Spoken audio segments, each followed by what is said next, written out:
Salut tout le monde, ici Sophie, activatrice de communauté pour la planète.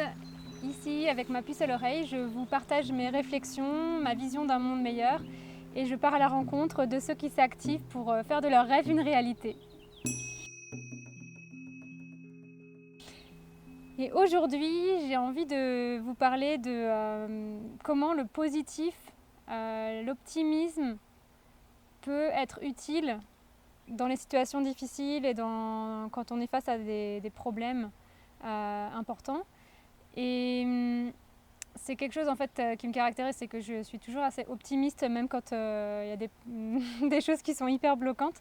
Et donc j'essaie de voir toujours le positif dans tout.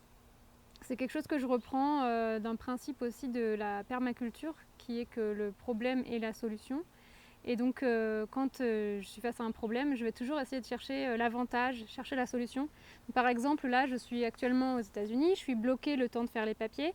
Et donc j'ai pas le droit de conduire, j'ai pas le droit de sortir des États-Unis, j'ai pas le droit de travailler, j'ai pas le droit de faire grand chose quoi. Donc je suis bloquée pour plusieurs mois le temps de faire les papiers.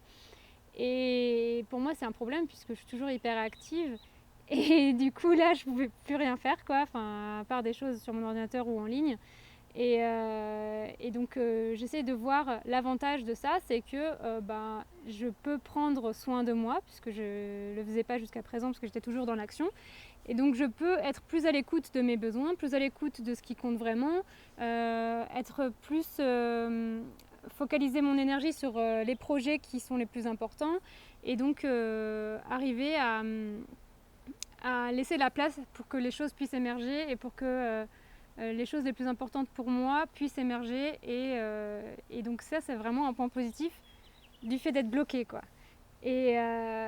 Et pour vous donner un autre exemple, par exemple, de quelque chose qui était un problème pour moi, c'était par exemple quand j'habitais à Paris, j'étais assez oppressée par le fait qu'il y avait du bruit, il y avait de la pollution, mais surtout que tout était bétonné et qu'il n'y avait pas un espace de verdure. Moi j'adore la verdure, hein, ça se voit d'ailleurs. Et donc ça me manquait énormément.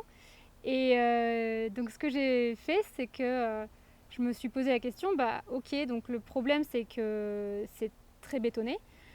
Donc qu'est-ce que je fais par rapport à ça? Moi, qu'est-ce que je veux? Parce qu'en fait, du coup, ce que je ne voulais plus m'a aidé à définir qu'est-ce que moi je voulais. Et donc ce que je voulais, c'était d'être entourée avec beaucoup plus de verdure, d'avoir des espaces de convivialité où on pouvait se rencontrer avec les gens plutôt que de passer à côté d'anonymes tout le temps. Donc j'ai eu la chance d'avoir une association à côté de chez moi qui favorisait la convivialité. Et, euh, et en même temps, il n'y avait pas beaucoup de projets autour de la végétalisation. Chacun avait un peu végétalisé devant chez soi. On avait mis quelques jardinières, etc. Mais ça restait quand même très peu vert. Et donc du coup, moi quand je marchais, donc ce que j'ai fait, c'est que quand je marchais dans Paris, je regardais le béton, je regardais toutes ces voitures garées dans la rue et pas un seul pet de verre.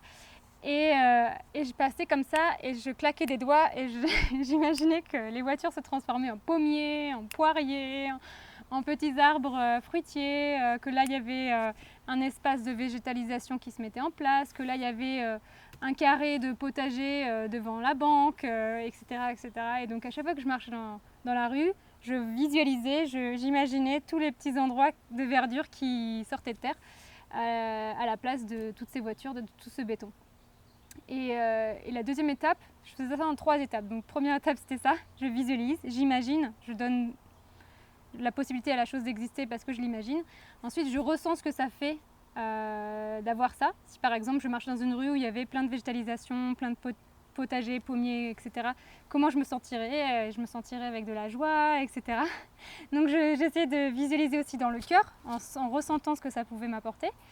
Et la troisième étape, c'était l'action, donc de faire le premier pas dans cette direction.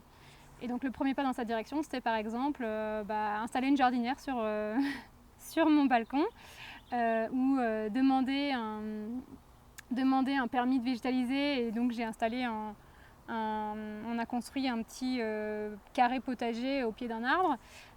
Puis après on a repris un peu le pouvoir sur la rue en commençant à végétaliser un espace qui n'était pas très végétalisé. Et donc tout ça fait que finalement petit à petit il y a une communauté de jardiniers qui s'est construite. et qui existe encore d'ailleurs dans ce quartier, donc c'est super chouette, salut les jardiniers.